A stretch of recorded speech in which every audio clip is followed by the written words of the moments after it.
Hey everybody, it's just me this week. It's Nicholas. Lauren is not necessarily off so much as we had recorded 2 episodes and I somehow managed to bork the audio on both of them. So my penance is to sit here in the corner of my basement and talk to you guys about a game that I've actually wanted to talk about for a while now, Takeshi and Hiroshi. For those of you who are listening to the pod, we're currently looking at a bunch of images, a sort of hastily put together slideshow that I assembled. The reason why I wanted to talk about this game for a whole host of reasons. And so the first has to do with, one, the way in which it sort of has a really interesting take on what game design itself is and what it means. In other words, even though it kind of constructs a type of game design within the game itself that is not 100% realistic, in many ways it points to a lot of aspects of game dev work that do actually tend to get overlooked, especially a lot of the affective situations. So what exactly is this game about? Well, it's about 2 brothers for the most part. I mean, there are other characters as well, but there's 2 brothers. So you have Takeshi, who is a teenager, he's in high school, and you have Hiroshi, who is his younger brother, who is in elementary school. Now, Hiroshi, the younger brother, is pretty sickly. He's regularly in the hospital, and he absolutely adores his big brother. And Takeshi actually starts off the game as sort of almost like your stereotypical anime protagonist. He's like, hey, I don't care about anything. I'm super cool. Nobody can get to me. A really kind of stereotyped figure in a lot of ways. But as the game progresses and you sort of work through it, and also as you sort of, as Takeshi, create a game for your little brother to sort of get him through his illness, especially once he ends up in the hospital, it becomes clear that there is more to game design than just sort of oh, hey, I have to, here on the pod we have our hapless level designer, and in many ways Takeshi is sort of the foil to the hapless level designer. In fact, he is the hapless level designer as sort of a fully realized and sort of fleshed out character. And so very early on in the game, Takeshi is working on this sort of it's essentially just a dungeon crawler. The game involves a simple avatar. It's a side-scrolling game, and as when the game Takeshi and Hiroshi, so there's this problem of the game that is Takeshi and Hiroshi, and then there's sort of the game within the game. When the game that we, as people playing it on Apple Arcade or on the Switch, when it first starts out, Takeshi's game is not really fully fleshed out, and so in many ways the mechanics of the game in the game are all about sort of essentially doing game dev on the fly. You're doing game development on the fly to sort of appeal to his younger brother. And so I have an image up here for those of you who are only listening. Takeshi is holding on to what is clearly the representation of an iPad, but is not actually an iPad. He's holding it up to Hiroshi, and Hiroshi has this giant smile on his face because, developing the game is not just about sort of it's not about all the sort of ordinary capitalistic things. I guess that is there too, but the game itself becomes a way to sort of forge a bond, a relationship between these 2 characters that, they already kind of have, but it sort of allows Takeshi to, and the older brother Takeshi, to sort of see the world in a different way, to see their relationship in a different way, and also as a result see his relationships with his fellow classmates from a fundamentally different perspective. So there's a kid at his school who is also a game developer, as it turns out, and initially he and Takeshi are rivals. Again, it's sort of the standard almost anime trope. It's oh, you are my rival, and I will struggle against you. But what's interesting is how at one point this other kid at school sees the game and is like, hey, this is really cool, and I'd like to like help you work on it, like to help you think through it. And so that what it starts off as this rivalry then becomes more of sort of a collaboration between these two characters. And through that collaboration, through Takeshi working with this other kid at school who is also, a game designer, or at least interested in designing games, he both improves his own work. In other words, he makes a better game for his little brother who's like, suffering in the hospital. But also at the same time, he starts to understand the complexities of the relationships he has with the people at school much better. And so in sort of the whole, like, I guess you could say, narrative arc of the game, sort of you're alongside Hiroshi as he tries to, like, not just come to grips with sort of like his own abilities as a game designer, but also as he comes to grips with like how he feels about his brother's sickness, like the kind of person he has to be for his brother in order to like help him get better. But then also like the kind of, he has to come to an understanding of his own feelings and his own, like, the way in which he is affected by other individuals. Like I said, he starts off the game in this manner that's kind of like, oh, I don't have a care in the world and like nothing affects me. But it's clear that these things actually do affect him. And the more he gets involved in designing this game, the more Hiroshi plays it and the more Hiroshi likes it. And then also, like I said, the other kids at school who help him work on the game, the more they play it and the more they like it and the more they give him ideas and feedback. And the way in which sort of like the development of the game is then also a function of like their entangled relationships, then Takeshi's character becomes fleshed out in this really interesting way, because you as the play, in many ways, it's sort of weird. There's sort of like multiple layers of avatar in this game. So there's the game that that Hiroshi is playing, and like his in-game avatar, who's a little dude, and we see that. So for those of you who are actually watching on YouTube, you can see that here. I'll describe this for those of you on the pod. So Hiroshi has an in-game avatar who looks very much like him, but as a kind of like elven warrior type. He's got a tiny little sword. It's an obvious homage to Link, although the character design is a little bit different. And he has levels, he has HP. But the game interface is really interesting because it's one in which you sort of, and again, this goes back to the avatar problem. So, Hiroshi's avatar in the game is this little dude, but sort of you as the player of the game in many ways sort of like several levels of avatar. There is your avatar as Takeshi, who is sort of like the narrative, one of the narrative foci of the game.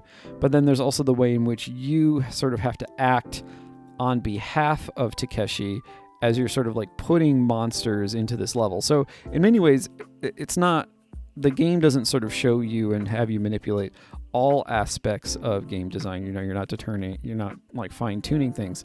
Essentially what you're doing is you're putting, creatures, you're putting enemies into a particular volume, into a particular environment, and using particular combinations of those creatures to make sure that on the one hand, it's not too boring for Hiroshi, but on the other hand, it doesn't, kill him.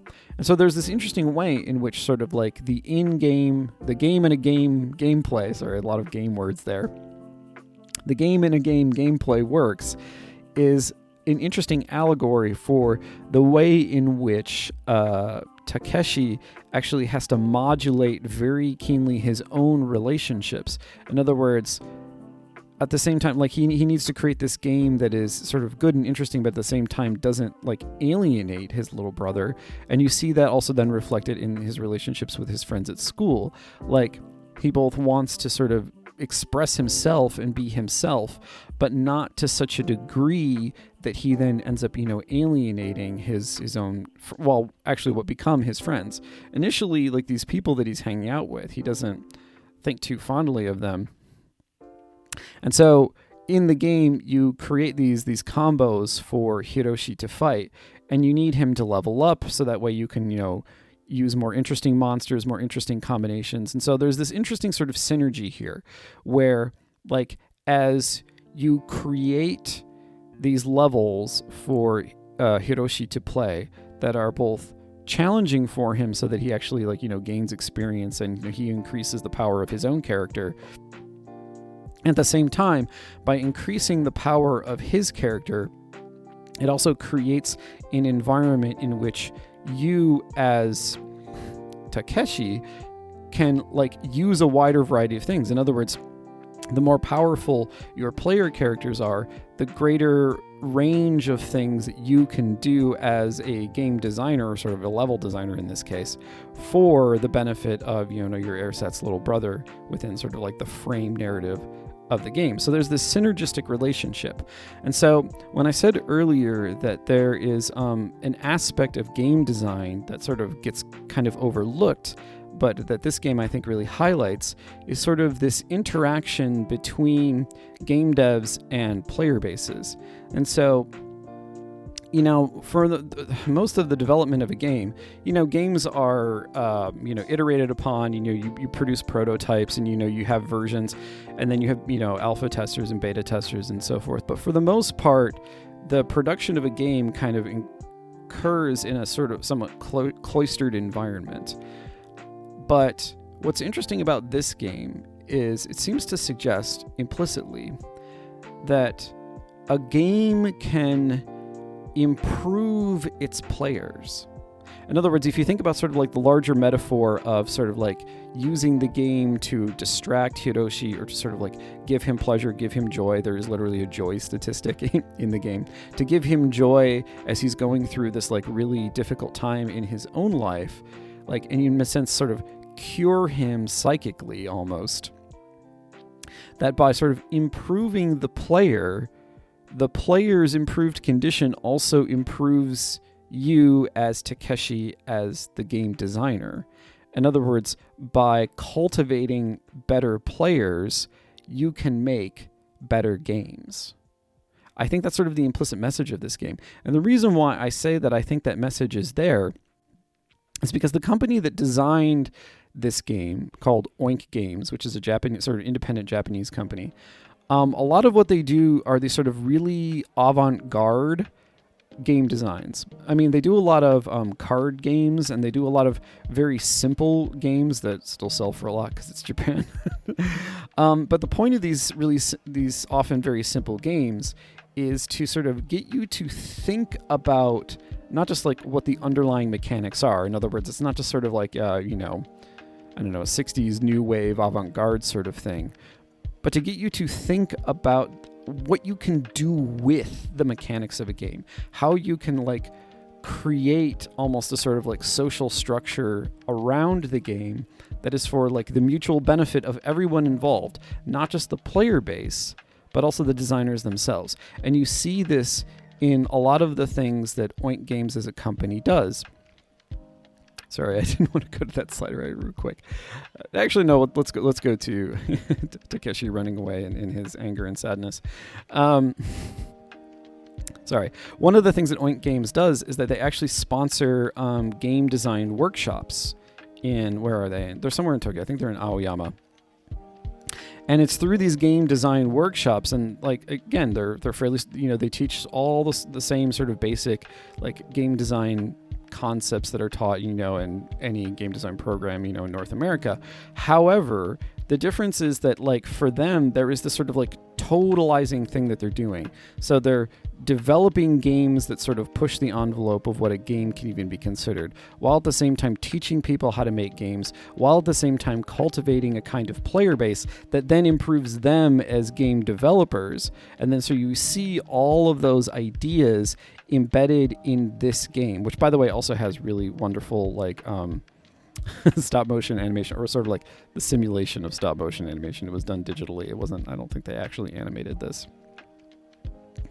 And so then when you get into like the game in a game, sort of like, on the one hand, you have like the monsters that are sort of stand in for Takeshi, but also it's not just monsters. It's sort of like the monsters represent sort of the world itself, the design of the world. And Hiroshi, this sort of like singular heroic figure, And sort of the way in which we tend to think about, RPGs and sort of like, the sort of this almost hard and fast divide between, game master and players doesn't really work in this game, because in many ways the game is trying to say, actually, that is a codependent relationship, by sort of pointing out the way in which, because the thing is, it's not just that like Takeshi is improved by sort of like cultivating a certain degree of challenge and joy in his little brother, the primary player of this game. So it's not just sort of this like objective, like, oh, he is getting, like, this one gets better and this one gets better. It's not just about that. It also demonstrates the way in which Takeshi needs his little brother. He needs this sort of motivation. He needs this thing to push him forward. Like there's an affective quality to this as well. And so and there are a lot of these really great like little drawings throughout the game as well. And so this idea that sort of like Hiroshi like growing braver and growing stronger, and then sort of in his real life using that courage to overcome his own like debilitating sickness at times, and the kind of, as I said, codependent relationship between, and then the mother as well. So like, their mother, and then also the relationship between Takeshi and Hiroshi. Like all of that creates this sort of like bonded unit. And oftentimes it's interesting when we use the word codependent, we often use it in a sort of negative way. It's like, oh, they're just codependent, as if like they can't hack it on their own. But one of the things but think about how games are designed. Like games are rarely designed by sort of one singular sort of like genius individual. The vast preponderance of all video games are produced through collective labor. And it is only through that sort of like, the synergistic relationships between people getting along, people understanding each other's visions, each other's work. Like that's the sort of thing that you need in order for that kind of collective labor to produce something that is actually ultimately worthwhile. And I think this game not only understands that, but also like literally made a game about it. Like how to make a game that shows to you as the player, this is how it all works. And the reason why I bring this up is because the player experience for me personally was a really interesting one, because I played this game with my daughter, and we had a lot of fun playing it, because I did so we would voice act all the lines together. I would do the lines for Takeshi, and she would do the lines for Hiroshi, and so we would trade off with the other characters as well. And it's like through that kind of gameplay, through the sort of like, the bond that I have with my own child, and sort of the way in which it sort of maps nicely onto the bond between Takeshi and his little brother, like that, those sorts of like relationship questions that we often don't ask when it comes to sort of thinking about video games and thinking about game design. We might talk about sort of like, online multiplayer, or you might talk about, sort of like the parasocial nature of, certain video games. But we don't often think too much about, and this is going to sound a little strange, the sort of way in which games function as a kind of social engineering. But one of the things, even though Oink is not necessarily affiliated specifically with Nintendo, but because I played it on the Switch, it reminded me of that sort of that social aspect of a lot of Nintendo games, and the ways in which Nintendo sort of philosophically tries to foster a certain kind of like gameplay and game design in which social relationships are not just like improved, and you're not just bonding over a game, but in many ways, in order for the games to work properly, you need those social bonds to be in place. And this is what I sort of meant before about like inculcating a certain degree of I love this picture. Inculcating a certain degree of like improving your player base so that your player base can improve you.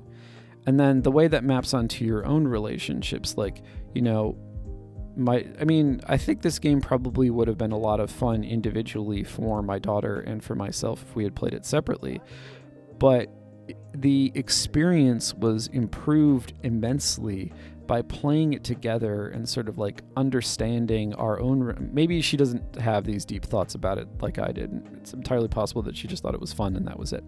But I thought about it in these terms, and it sort of made me think about my position as a parent.